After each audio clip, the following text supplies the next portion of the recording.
Assalamualaikum warahmatullahi wabarakatuh.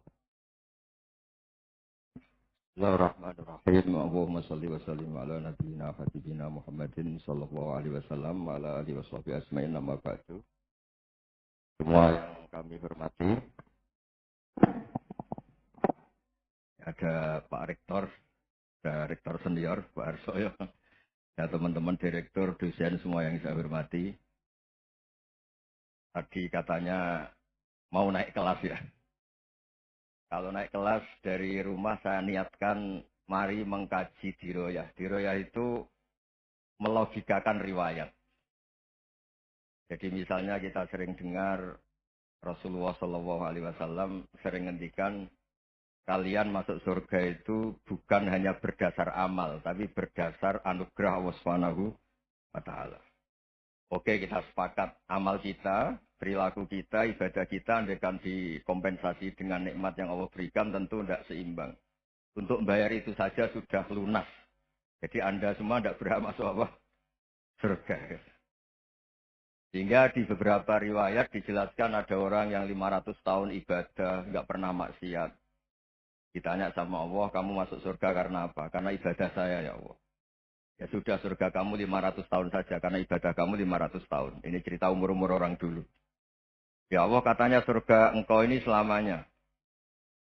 Ya kalau yang selamanya itu rahmatku, kalau amal kamu terbatas ya surganya sesuai amal kamu ya terbatas. Ya sudah ya Allah, berarti masuk saya surga saya ini karena fadl engkau, karena anugerah engkau. Itu namanya apa? Diroyah. Diroyah itu satu kajian analisis di mana kita percaya riwayat, tapi kemudian punya logika, punya diroyah. Ini penting supaya tauhid kita ini kuat. Jadi dulu ada orang yang sangat cerdas, namanya Jubair bin Mut'im. Dia saking cerdasnya, juga kaya, juga tokoh, dikirim sebagai delegasi pembebasan Asra Badrin, tawanan Badar. Kemudian pas datang ke Masjid Nabawi, Nabi delalah pas baca Wattur wa kitabim mastur. Sampai pada titik Nabi baca Am khuliqu min ghairi syai'in. Am humul khaliqun. Apakah penciptaan yang sedemikian canggih itu dimulai tanpa perwujudan, tanpa sesuatu yang real, yang maujud. Orang itu langsung bersimpuh, matur, ya Rasulullah saya Islam. Kada qalbi yatir, hampir hati saya, otak saya, pikiran saya itu terbang. Karena logika yang dibangun ateisme misalnya, kalau alam raya ini dimulai dari nihilisme, berarti logikanya apa? Al-adamu yakhluqu maujudan. Alam raya ini kan maujud. Maujud itu ada. Kalau yang lebih dulu itu ketiadaan, berarti ketiadaan menjadi sebab kewujudan. Kalau dalam bahasa Arab itu, al-adamu yakhluqu maujudan. Sesuatu yang harusnya nggak jadi faktor karena ketiadaan, menjadi faktor sesuatu yang nyata. Itu kan nggak masuk akal. Ya, kalau alam raya ini ada al-adam sing yasbiku maujudan, berarti alam raya ini al-adamu yakhluqu maujudan, suatu yang tidak ada menciptakan yang ada. Dengan logika itu terus kita ngaji, diajari sama guru-guru kita, sifat dasar Allah itu maujud. Allahu maujudun qadimun. Nah, terus masuk. Yang harus distatuskan pertama dari Allah itu apa? Maujud, wujud. Karena dengan wujud ini layak menjadi penyebab adanya alam raya ini. Sehingga ketika kita menolak paham nihilisme atau ateisme, paham tanpa Tuhan, tanpa pencipta awal, kita punya diroyah. Bahwa tidak mungkin ketiadaan ini menjadi sebab perwujudan alam raya. Yaitu amkhuliku min ghairi syai'in. Masa alam raya ini diciptakan tanpa sebab yang nyata, yaitu wajibil wujud. Siapa itu? Allah Subhanahu wa Ta'ala. Begitu juga menyangkut sholawat. Orang boleh beda pendapat tentang redaksi sholawat. Ada yang sholli ala Muhammad, ala Sayyidina Muhammad, Nabi Muhammad. Monggo lah masalah redaksi saja. Tapi setelah dianalisis, Nabi itu Pak Rektor, jadi Nabi setelah Nabi Isa saking dihormatinya sampai dituhankan. Juga jadi Nabi yang ada cerita masih hangat, orang Yahudi itu bunuh Nabi. Jadi yang satu mendudukkan Nabi sedemikian tinggi sampai kayak Tuhan. Yang satu menjatuhkan Nabi sedemikian rendah sampai dibunuh. Kayak apa susahnya jadi Nabi Muhammad Shallallahu Alaihi Wasallam. Kemudian dengan gampang Hadaddin agama ini bikin syariat yang bernama solawat. Redaksinya monggo lah sesuai tradisi masing-masing. Allahumma sholli ala Muhammad, Allahumma sholli ala Sayyidina Muhammad, ala Nabiyina Muhammad monggo. Tapi yang jelas redaksi ini kalau didiroyah dikaji. Allahumma itu Tuhan, Tuhan itu pemberi. Wa Muhammadun wa in jalla qadruh abdun min ibadi. Muhammad apapun tinggi derajatnya tetap berstatus hamba. Sehingga agama ini terjaga oleh sihotus sholawat. Agama ini terjaga oleh redaksi sholawat.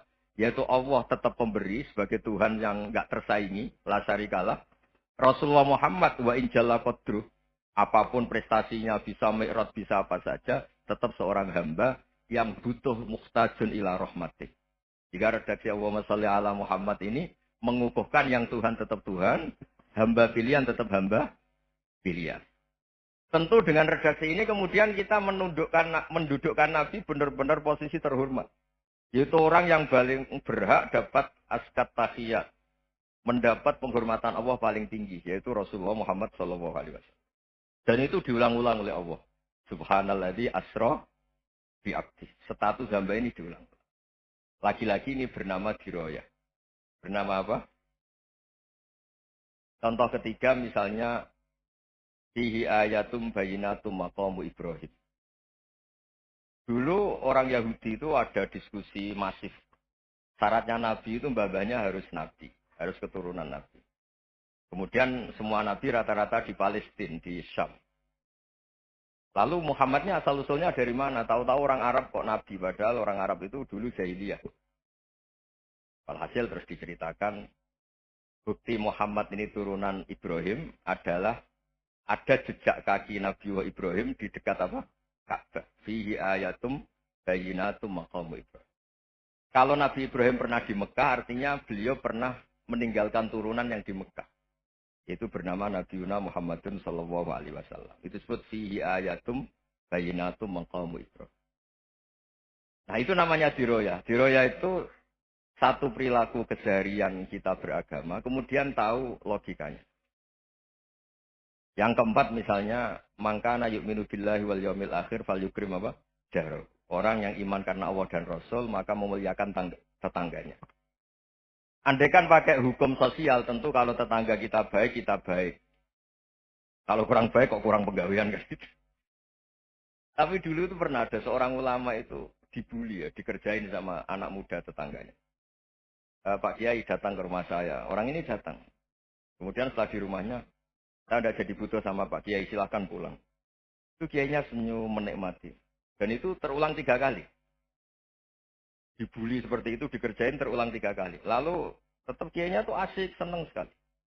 Lama-lama muda ini tanya, kenapa engkau tidak tersinggung? Padahal saya kerjain sampai 3 kali. Tak undang, terus tak suruh pulang. Tak undang, tak suruh pulang. Kata Kiai tadi, yang memerintahkan baik sama tetangga itu Allah. Jadi saya nikmati ketika bisa baik sama Anda. Tidak ada urusannya dengan perilaku Anda yang menolak saya. Nah itu terus kita tahu, memang motifnya kita baik sama tetangga karena iman sama Allah dan Rasul, bukan hukum kompensasi sosial. Jadi kalau mau diteruskan Pak Rektor, saya ngajar di sini ya karena perintah Allah itu orang alim harus ngajar, bukan karena perintah Rektor. Kalau diteruskan. Ya saya mohon juga gitu para dosen, para karyawan di sini kalau nggak khianat dengan UI itu karena takut sama Allah, jangan takut sama rektor. Kalau Anda baik juga karena Allah, jangan baik karena apa? Rektor. Bagaimanapun ya semua kita ini makhluk. Makhluk itu layak duru wa la yanfa. Begitu juga melihat Indonesia. Melihat saya ini kan ikut di UI itu lama sekali ikut sama Profesor Zeni dari Profesor Zeni nulis tafsir. Mungkin Pak Harsoyo tahu banyak, dulu Pak Lutfi ya tahu banyak. Tapi saya memang nggak pernah terbuka karena ya memang nggak ingin kondisi ini kondisi darurat.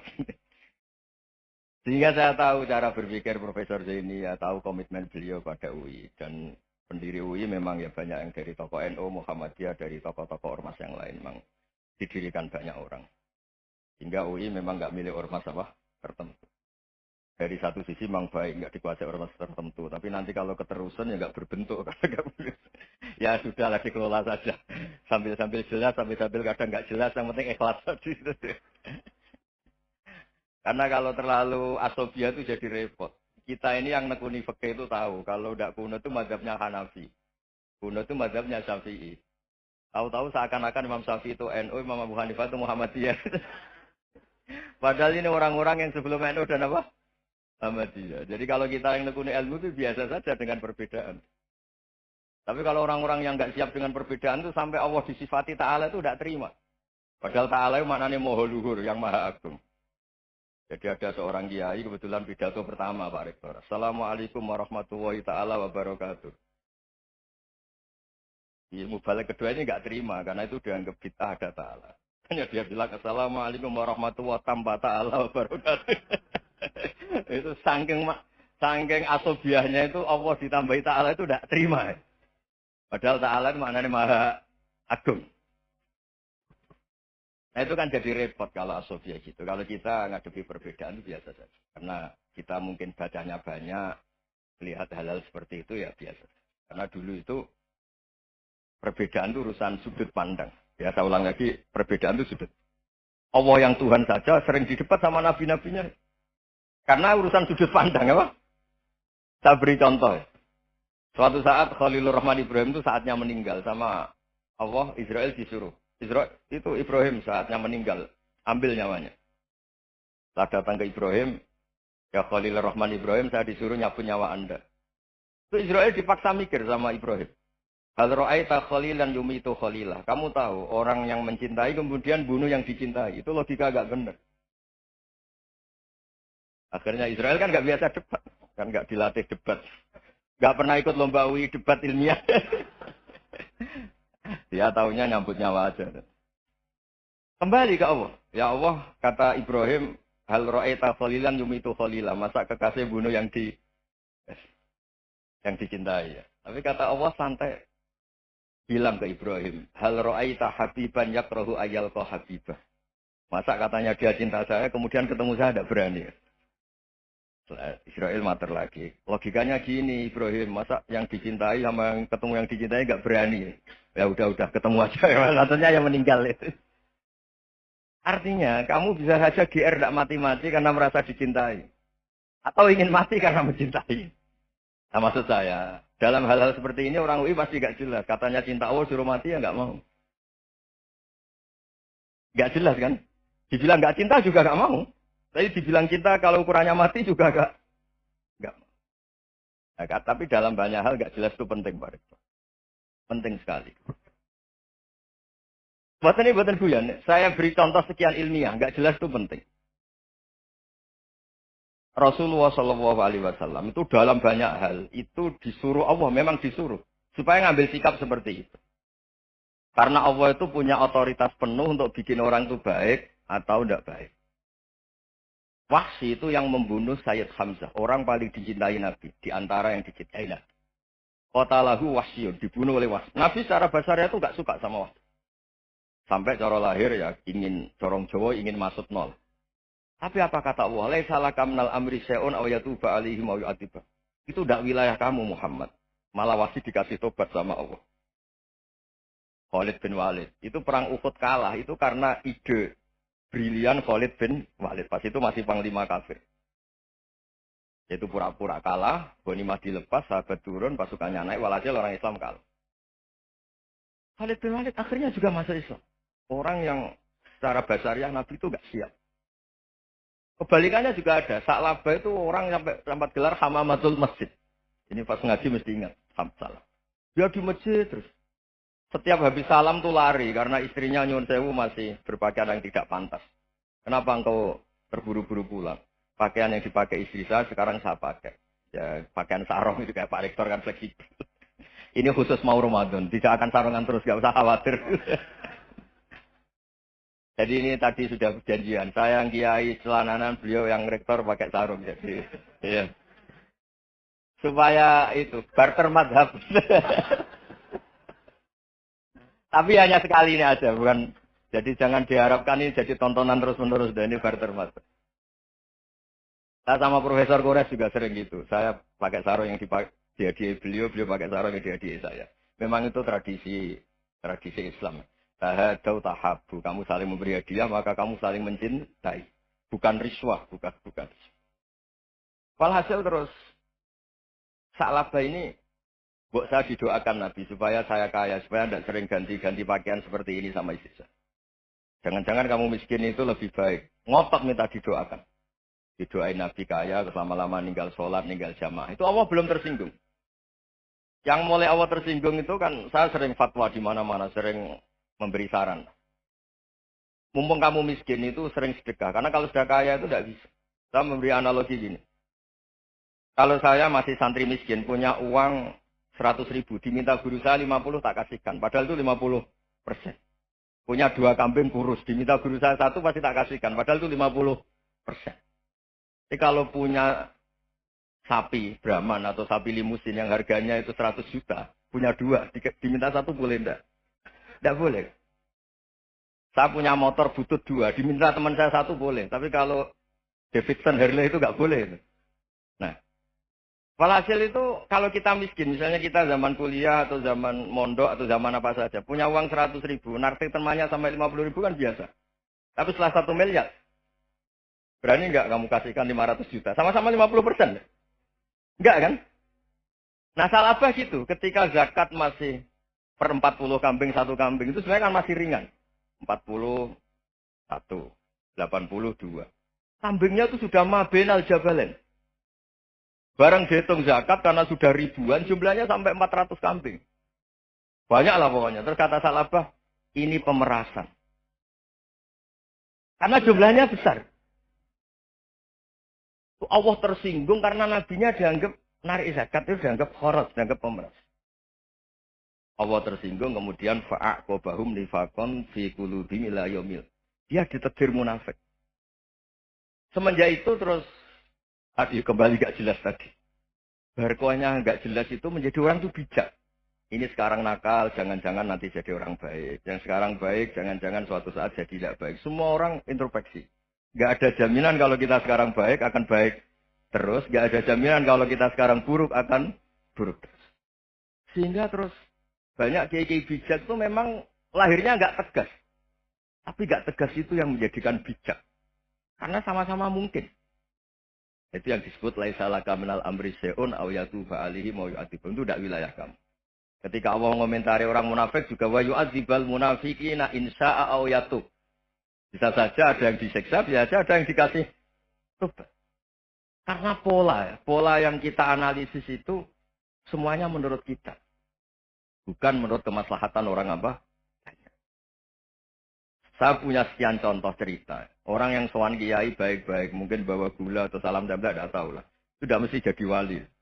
Tapi kali Joko yang kenal Sunan Bonang, itu kenalnya itu karena ingin begas. malah jadi wali. Tapi tidak usah dicoba. Umar itu nyari Nabi itu mau dibunuh. Tapi malah tobat jadi orang baik. Jadi ini penting ngaji ya, supaya yang tidak tegas itu, tidak jelas itu kadang baik. Nah termasuk, saya juga termasuk dia yang milih tidak jelas. Saya sering gojlok ini, Fajar Hadil ini murid-murid saya sering saya gojlok. Kalau semua sistem pendidikan kayak kampus, kayak UII, kayak UIN semuanya, itu sistem yang bagus. Karena tertib jam kuliahnya jelas, mata kuliahnya jelas. Kalau di pesantren itu Pak Arso, itu nggak tertib. Tapi justru itu enak, ketemu di jalan orang berani tanya. Nah ini kalau mbak-mbak misalnya menstruasi, mau belajar haid nunggu semester berapa baru tahu. Itu bisa sekian tahun nggak sholat karena nunggu pelajarannya baru diterangkan. Mau haji juga gitu, nunggu mata pelajaran haji. Kalau nggak jamnya, nggak mau dosennya ngajarin. Ya, kalau kiai kan nggak ketemu di jalan, tanya dijawab. Jam berapa juga dijawab. Artinya Indonesia itu berkah, ada sistem kampus yang tertib. Ya semoga termasuk tertib gajinya. Tapi tertib gajinya itu juga sebenarnya rugi. Saya sering. Ada pegawai negeri Gus, tolong doain saya jadi PNS, enak jadi. Gajinya tetap. Kata saya nggak mau kalau gaji saya tetap. Kok bisa Gus, enak tiap bulan mesti dapat gaji. Kalau tetap nggak naik-naik, kata saya. Kalau kiai gajinya nggak tetap, tapi di atas yang tetap, kata saya. Artinya Indonesia itu berkah. Kalau semuanya pakai sistem pendidikan setertib ini, orang mau tanya haid ya nunggu pelajaran haid. Bab haji ya nunggu pelajaran haji. Tapi kalau ketemu kiai itu enggak. Ya semuanya, saya pernah di pasar, Gus, mau tanya. Tanya apa? Anak saya sih keluar darah terus gini-gini. Padahal biasanya khat hanya 7 hari gini-gini. Ya sudah kembalikan ke biasanya, rudat hilal adat. Itu enggak usah sowan ke rumah. Juga enggak registrasi dulu, enggak daftar dulu. Ya ini enggak nyindir cerita saja. Supaya ini bukti koalisi beneran. Jadi saya yang kiai enggak tertib jam, koalisi sama yang tertib jam. Jadi kalau semuanya sistem kampus, nanti pertanyaan itu enggak bisa on time, enggak bisa setiap saat. Makanya Indonesia itu berkah. Kiai-kiai yang alim yang di jalan-jalan banyak. Juga kiai yang di kampus dokter-dokter fikih banyak. Yang nekuni ilmu umum ya banyak. Macam-macam. Itu masalah itu kalau saling mengadili itu baru masalah. Misalnya kiai ngeluh, nggak enak jadi kiai, nggak punya gaji tetap.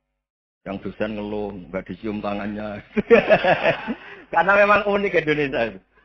Kalau guru fikih kok dosen itu tetap nggak dicium tangannya.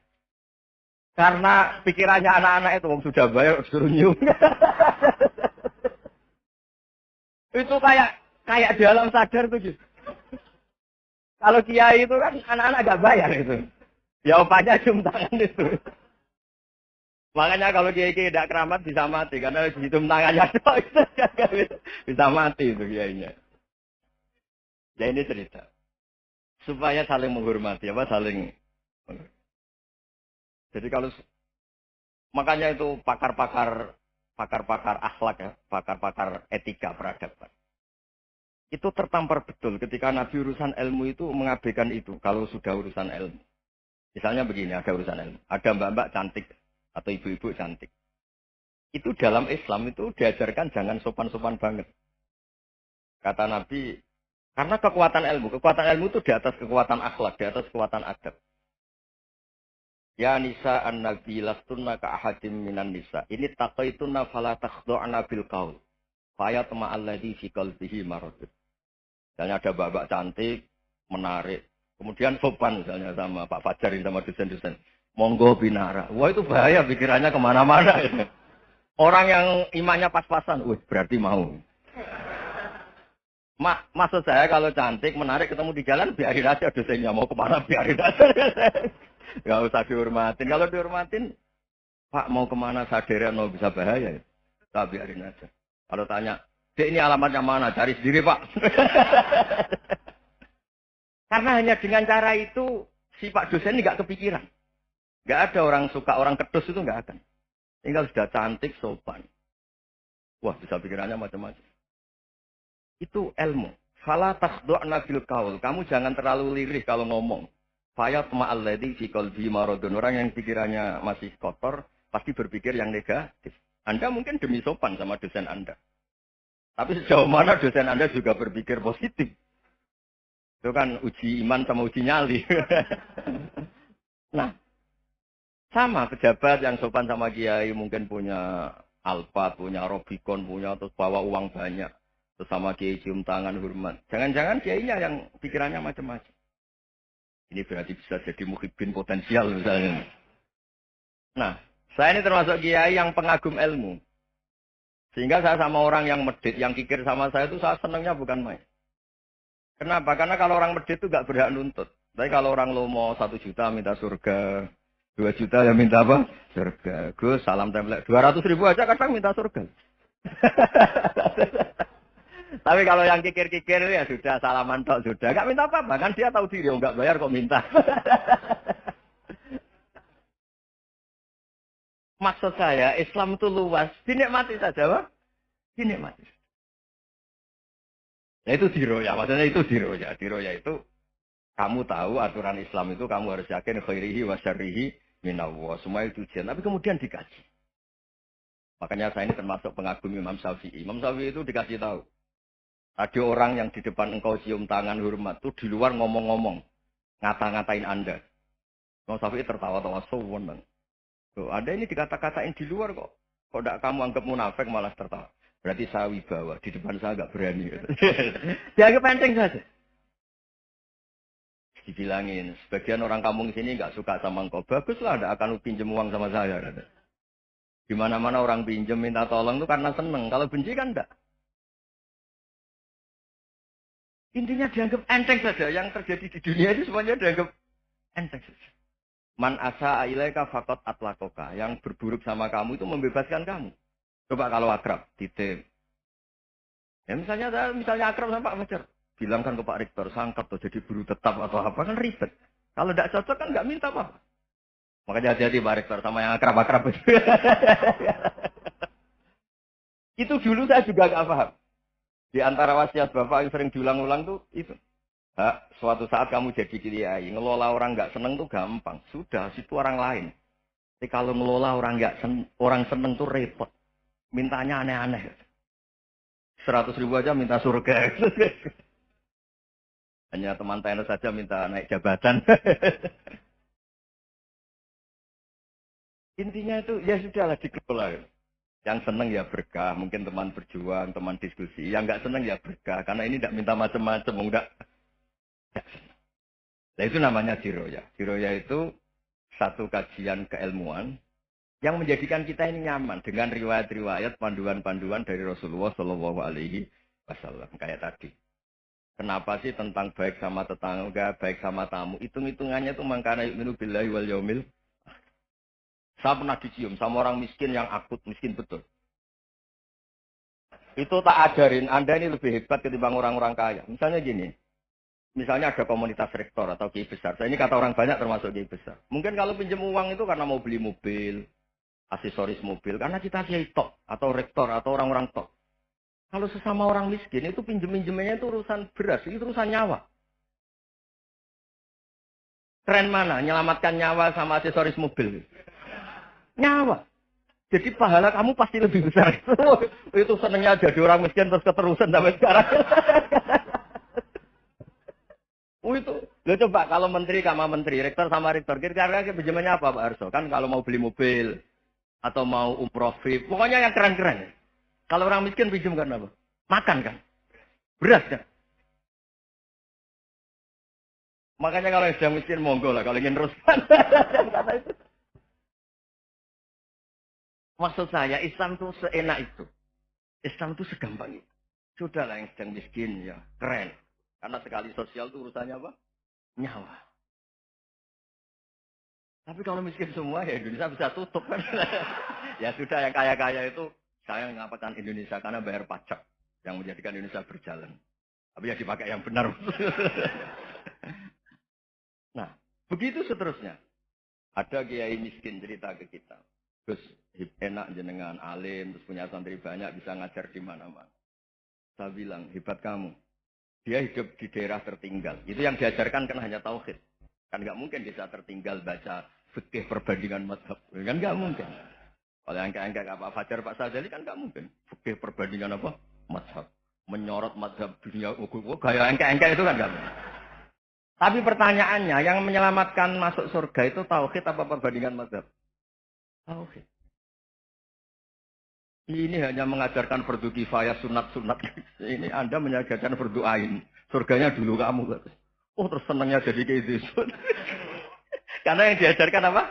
Tauhid. Sementara kita yang gaya-gaya ini. Ajarkan perbandingan apa? Ada studi banding ke Al-Azhar kemana-mana. Ini enggak. Tauhid. Dari orang nyembah pohon jadi nyembah Allah Ta'ala. Keren enggak? Jadi terus kayak gitu. Sama saya senangnya bukan mereka. Karena tak bilang. Tapi ada yang agak kurang ajar tanya saya. Kalau itu hebat, kenapa Gus gak mau jadi kayak gitu? Waduh. Wah ya repot kalau pertanyaan.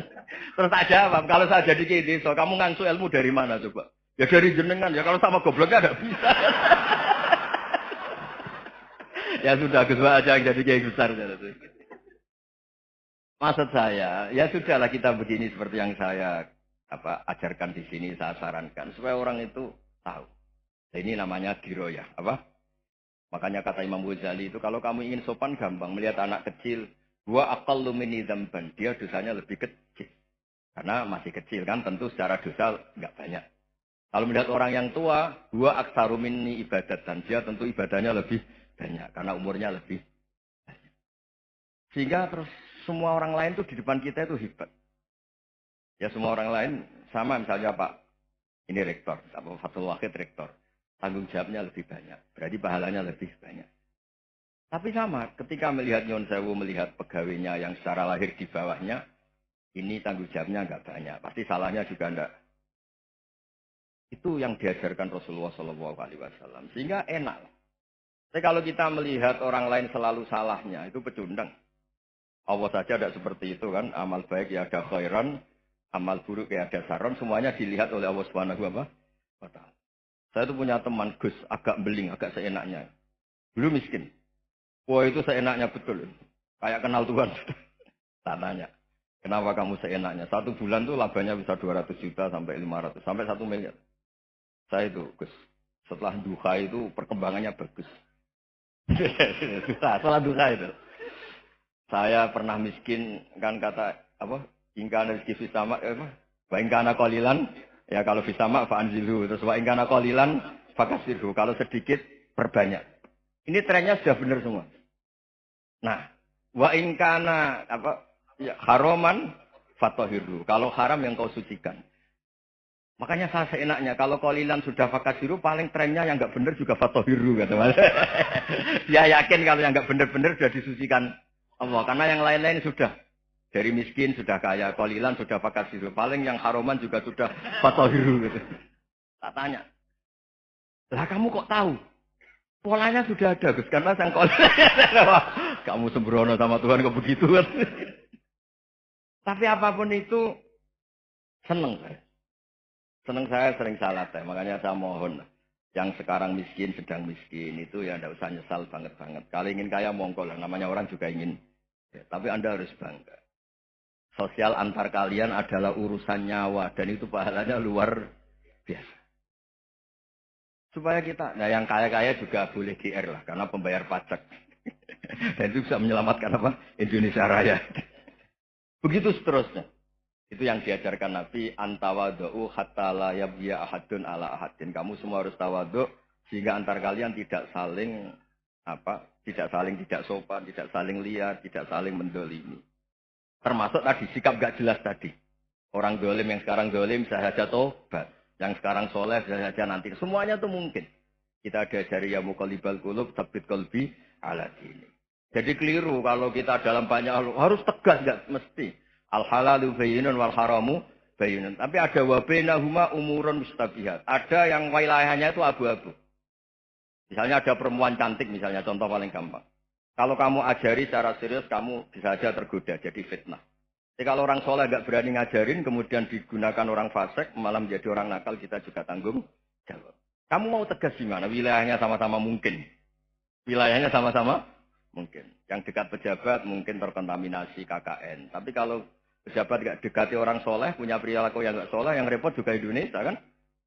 Nah hal-hal seperti itu kita tidak perlu ngambil sikap. Maksudnya nggak usah ngambil sikap, ya kita buktikan kalau milih satu madhab, kita buktikan semuanya lebih baik, semuanya lebih bermanfaat, semuanya lebih berperadaban. Karena nggak bisa dihindari wabena humai. Termasuk Nyon Sewu saya mohon maaf sama mulai Pak Harso, Pak Lutfi sampai Pak Fatullah. Saya ini termasuk kiai yang nggak suka dekat sama orang-orang top. Bukan karena hasud. Memang konstitusi kiai harus gitu lah tamud dan na'inaika. Kenal orang lebih tinggi itu kan resiko. Misalnya saya kiai desa, mungkin punya keri tua sudah seneng, punya kijang tua sudah seneng. Gara-gara kenal Pak Wakil naik tempri, waduh kok saya kalah itu. Kenal orang itu kan resiko. Mungkin dosen-dosen sini kalau kenal saya di Rembang juga resiko. Di sini nggak ada cium tangan biasa dosen lu. Wah, gak enak jadi dosen. Jadi memang harus dibatasin. Sekiranya mungkin orang terus karena latamud dan nano ainaika ilah kamu jangan sering melihat orang lain yang mungkin secara lahir dapat nikmat yang lebih tinggi dibanding Anda. Kalau kamu nggak bisa ngelola hati Anda bisa hasut, Anda bisa dengki. Paling tidak Anda bisa ada syukur. Saya itu sering didolani pejabat. Juga sering melihat pejabat di TV-TV. Naik mobil aja ada yang naikkan. Bahkan kalau wudhu itu anduk aja ada yang bawa. Itu kalau yang nggak kuat, wih naik jadi pejabat. Ya makanya terus konstitusi Kiai itu mengatur sudah lah. Mata kamu itu kamu batasin. Jangan melihat sesuatu yang potensi ya. Potensi menjadikan Anda tidak nopo syukur. Jadi saya mohon ini memang konstitusi saya sebagai Kiai dari saya, tapi di hati saya tetap akrab. Saya doakan semua untuk UI, untuk semua orang Indonesia kita doakan. Kita ingin semuanya tambah baik, tambah. Ya, ngoten mawon. Assalamualaikum warahmatullahi wabarakatuh. Assalamualaikum warahmatullahi wabarakatuh.